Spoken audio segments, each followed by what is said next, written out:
Hey guys, this is OddOneGaming. This is going to be another Raid Shadow Legends video. I'm back with another one of the top 10s that I have made already, and this time we're going to talk about the top 10 provokers for the sake of Hydra.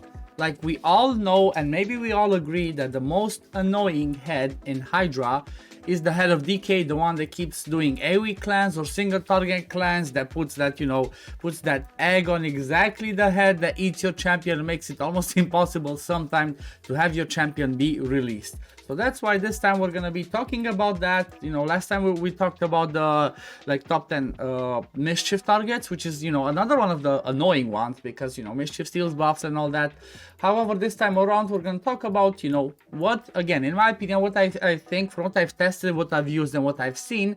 I'm gonna tell you what I think, or who I think are the best champions for the sake of that role of provoking, but at the same time bring something else, because there's maybe plenty of champions that are like, okay, good, straight up provokers, but if they bring nothing else, it's kind of sad. However, on this list, I'm gonna have some people that actually do that, just because I want to include some champions that maybe people have not thought about and that could work. They could be efficient, and from my testing, they are efficient, such as Master Butcher. I'll give you an example, he's gonna be on my list. But let's start as usual with the usual culprit, and I'm gonna say he's maybe not the best for this role. However, he's kind of the best overall, and that's Krisk. Krisk has the insane kit of AoE decrease speed. On a pretty good chance he can be a mischief target because of his A2, brings ally protection, brings decreased attack, decreased defense if he's hit, and then on the A3 we have his provoke. So this one basically on a 3-turn cooldown places a provoke on all enemies, which is obviously just going to be the head of DK. Also places increased defense on himself and increased speed on all of the all the other champions.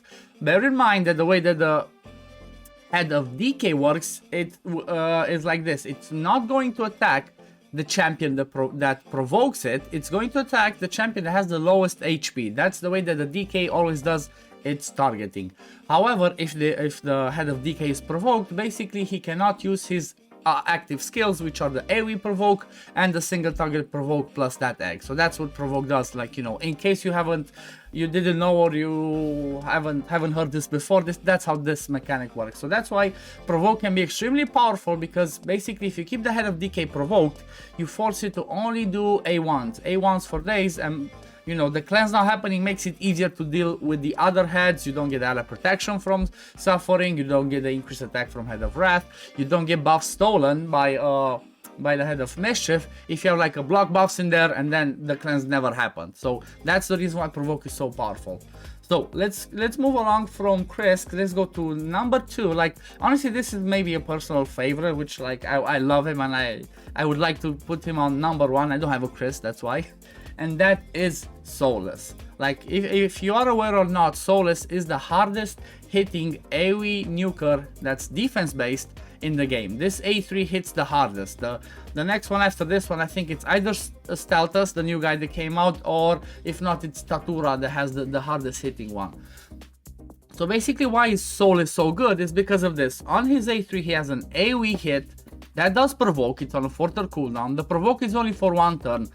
But that provoke also, that hit also extends all the debuffs on all enemies. So basically if you put a decreased defense or a block buffs up there, Solas comes with the A3 and extends every single debuff that are on the Hydra head for another turn. At the same time, he places a shield on himself equal to 30% of the damage that he inflicted. So maybe he could even be a niche type of mischief target as well, and at the same time he does 10 extra damage for each debuff on the target. So he can actually bring you utility and put up a decent amount of damage. At the same time, if you look on his A2, he has another provoke. This one's on a 3-turn cooldown. It attacks 3 times at random. However, the first, if you click on the first one, that always goes there. I'm not even joking, even with the head of mischief, I always clicked it. I never had it one time. I never had it once that it never went on him. Even though the mischief can redirect it. I don't know if it's a bug or it was just always my luck. But at least one of the hits always went on the head of mischief. So basically it says attacks 3 times at random, but if you click any other head, for example, I don't know, the head of let's say the head of suffering that puts the reflect damage. If you click that one with the A2, it will always remove it. And the awesome part about this one, for example, is it does not require, you know, it doesn't require accuracy to land if you remove a buff. However, it's like if you're gonna use it for the sake of provoke, you kind of want it. But it's pretty awesome to have a provoke in his kit and at the same time have a chance to remove debuffs if Mischief steals your buffs or somebody else has some buffs that you want to get rid of. And then on the A1 he just has a big smack. He doesn't, you know, you cannot stun, but still this one hits pretty hard. For him, I'll give an example. The way that I used him on my team is I used him either in Reflex or in Relentless, or you could even straight up build him in Savage. However, you need to make sure that he's fast enough because of the cooldowns. He might not be able to keep it up again on his own, but if you have increased speed and decreased speed on yourself and, you know, on the enemy team, then he might be able to rotate fast enough. Usually the Reflex was the easiest way if you want to build it for utility, as you know, you're gonna get at least one of them to proc while he comes back to his skills. Now let's move on to the next ones, and let's talk again about another, you know, a few more champions that we already talked in a different video, but they need to be mentioned in this one as well. So the one that we're going to talk about now is, let's go back into the Lizardman. It's going to be kind of like a funny one because I don't know, like I mentioned in the previous one as well when I talked about the top 10 for, you know, the top 10 champions to deal with Mischief, it seems like they're kind of, you know, the same ones, funny enough. So when it comes to like the Provokers, another one from the Lizardman apart from Krisk, there is Skull-Lord Vargo. Skull-Lord Vargo has this skill on the A2 that basically it's a provoke on a 2-turn cooldown for 1 turn. So basically, if he is fast enough and you have increased speed and decreased speed, he can always keep the head of decay provoked on himself. He does not care about affinity because he places that provoke. He also brings a AoE decreased attack and some multi hits on the A1, and at the same time on his A2 he brings a strengthen. Strengthen basically, if you don't have any other champion that has that buff or somebody brings it as AoE, you can even make Skull-Lord Vargo your Mischief target. Just slam the blood shield accessory on him as well, and he's gonna always be your Mischief target and DK provoker. So, you know, this is one of those champions that has seen a value surge ever since HYDRA came out. Everybody used to hate him, he was useless. They buffed him a little bit for the sake of the Scarab King, but now he's actually amazing for the sake of HYDRA. Another one that kind of has like a similar kit is, Faction Skinwalkers. That's Coronado. Coronado has kind of like the same thing on his A2. He has a 3-turn, he has a provoke on a 3-turn cooldown for 1 turn only. So with him, maybe you'd either like to have taunting set on himself, because, you know, taunting can be, instead of, you know, if you don't have those good provoke champions there, maybe get like 1 or 2 champions in taunting if you have good enough gear to help you out with that. But Coronado is one of those ones where you want to try and get him in taunting set if possible and to do damage. The good thing is that he is HP based and he does lots of AoE ones because of his passive. Basically every time he is attacked by someone that's under decreased attack, decreased defense or decreased speed, he will keep counterattacking with the AoE A1. But on the A2 what he has is, like I said, a 1-turn provoke. And just like I said about Skull-Lord Vargo, he also places block debuffs and increased defense on himself. So this one being on a 3-turn and these buffs being on for 2 turns, he could actually be a Mischief target as well. Again, unless you bring somebody that does like block buffs and increased defense AoE, then yeah, he's gonna not work like that. However, if it's only one of them, you can do it. And again, just like I said with Skull-Lord, give him a blood shield accessory and he's gonna have that extra shield to have the extra buff. And guess what? Provoker for DK and target for the sake of Mischief.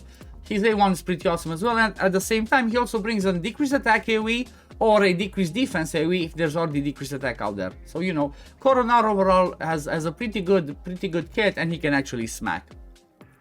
Then let's go to another one that kind of has the same utility as Coronado and Skull-Lord, and that is Bivold of the Thorn. We had a fusion on this guy like a few months back, and basically he was the one that came out just before the HYDRA was rebalanced, just before we were allowed to provoke the head of decay, because when this content was released you could not provoke the head of decay. Well, the fusion for him happened, and you know, I'll give an example. OddOneGaming predicted that, like, oh, so he can provoke during weak hits, then it means that the HYDRA rebalance is gonna be, we're gonna be able to provoke someone, and she was right about that.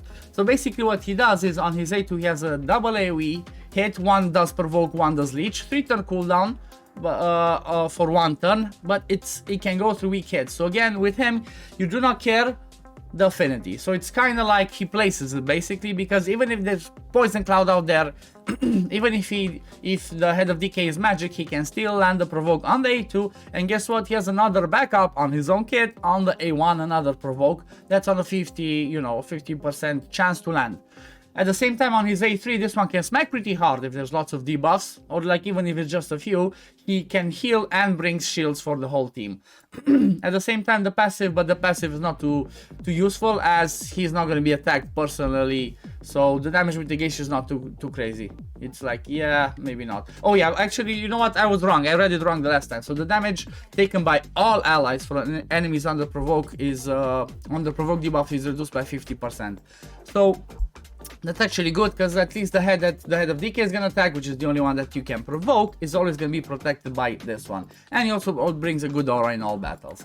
Now let's jump into another one, and let's keep it to like people that can bring it as consistent as possible. Another one that's just like, you know, he's not the top of the list from my point of view, because he doesn't bring anything else. However, if you want the one that can keep it up the whole time, well, that's another one that used to be useless, and that's Warchief. Warchief has a really weird and really meh kit overall, but this A2 is insane. Attacks one enemy, places a provoke debuff for 3 turns. Straight up on a 3 turn cooldown. If you book it, it goes down on a 2 turn cooldown. You don't even need to book him. If you get him and you want to use him as a provoker, just straight up do that, and that's it. Maybe if you want to give him some extra utility, because he has pretty tanky stats, just put him in a Guardian set and he can bring you some damage mitigation from the Guardian set of soaking up the damage, and at the same time he does a bit of reflect, but this one's never too crazy. This one's never too crazy. And again, the A1, again, it's a triple hitter and has a chance of placing a provoke again on the A1. So, you know, maybe Giant Slayer on him, Guardian, and he could bring something else alongside the provoke, but this provoke is amazing, that's for sure. Like 3 turns on a 3 turn cooldown, or if you book it on 2 turn cooldown, it's awesome. Also, I guess it can steal 2 buffs, so maybe. But if he steal buffs and he's not your mischief target, that can be bad, not good. Let's move on to the next. Let's keep it up with the legendaries. Another one that's not quite like an active provoker, I suppose, but definitely deserves to be mentioned on this list, and that is Tantra the Cyclone. She used to be a fusion champion, like, I don't know, 2-3 years back, I think. I don't have her on my account because I wasn't playing during that time. However, the way that she provokes is basically from her passive. Let me move myself a bit out of the way here. So what it says here is like, has a 75% chance of placing a provoke debuff for 1 turn on enemies under 5 or more debuffs at the start of this champion's turn. I always thought it was 4. I swear I always thought it was 4. Anyway, so basically if you want her to be the one that's like your backup provoke, I suppose, you could use her like this. I would not use her just as straight up the only provoker, as it's 75% is not reliable enough. She does bring lots of good debuffs here, like block buffs, decrease attack, decrease speed, weaken, decrease accuracy. You know, she brings all of these, or some of these, because basically she does 3 AoEs and then she has a 75% chance of placing one of those debuffs. She can be good, she's really good. I've used her in some teams, but you know, she's not the one that you would use just straight up on her own as the provoker. Not even if you have a taunting, I don't think that's enough. Like, okay, she would be I'll give an example. I used her as a backup for like a team with Krisk. Krisk was the main provoker and she was the backup one. It can work. Or maybe her with somebody else, like, you know, somebody else that brings a provoke, that can work. But on her own, not really. However, she's still pretty good. Like, I really like her kit, and especially because I've had many accounts where they could not hit the accuracy and resistance requirements. So using her lead of 60 in all battles, you know, that extra 60 accuracy can actually help. Now let's move over to the next ones. I guess let's keep it with the legendaries and then go a little bit down to mention some other ones. Another one that could be decent, is like, you know, not the best but can be helpful, is you have V6 the Unbowed. She can do the provoke on a 3-turn cooldown, also puts a shield on herself, and then she also brings you the A with decreased speed. However, for this one you kind of want her to be tanky because she puts the ally protection up there, and if she gets smacked too hard, she dies too fast. So, you know, she brings two things that are good for the sake of HYDRA: provoke, 3-turn cooldown on the A3, and A with decreased speed, which again it's pretty awesome. A1 is just double hitter, nothing too special. Then another one that can be good for this, but if you build her especially for Hydra, that's Molly Tanker. So for example, Molly, I'm not using her myself because I'm using her more for arena as the sake of, like, you know, anti-hedgy champion. However, she has this A2 that places a provoke debuff on all enemies, which is obviously just DK for 1 turn, and she has a chance to place it for 2 turns on a 3 turn cooldown. And she also places a reflect damage on herself. So basically, if you wanted to build her as a mischief target, you could do that because she would always have that extra buff of reflect damage on herself. So that could be a good idea. She also brings you a revive on the A3 that's on a 4 turn cooldown, and just, you know, A1 heads. Maybe she could be reliable enough, like depends how you use it. If you move fast enough, or if you get the good RNG that you landed on the 2 turns when you wanted to, she could be the only one that, you know, that helps you with that provoke. And at the same time, I guess her passive is pretty amazing, because every time she's hit by a boss, all your team gets 25% turn meter. Like, you know what, I should actually have a look, and I should actually hope I'm getting myself another Molly to use her as my provoker for the sake of Hydra, because for now I don't really want to remove her for arena. But if you don't really care about arena, Molly is an amazing provoker for that sake. Like I said, this one can be on 2 turns, 3 turn cooldown, turn meter boost on all your team. You know, she brings like a little helpful revive at the same time. So definitely do not sleep on Molly for the sake of Hydra if you need help with that. Now let's go a little bit lower. Let's talk about like one of the epics that I think was underrated even by myself. I never thought about it, but then I tested it. That's Jizo. Jizo can bring you a provoke for 2 turns on a 4 turn cooldown. That also gives continuous heals to himself, which can make him be a mischief target as well, as he doesn't bring anything else too crazy. And guess what, at the same time he has this one that puts a shield and counterattack on a champion of your choice. You can place it either on himself, or you can place it on another champion that has the high res and is the mischief target.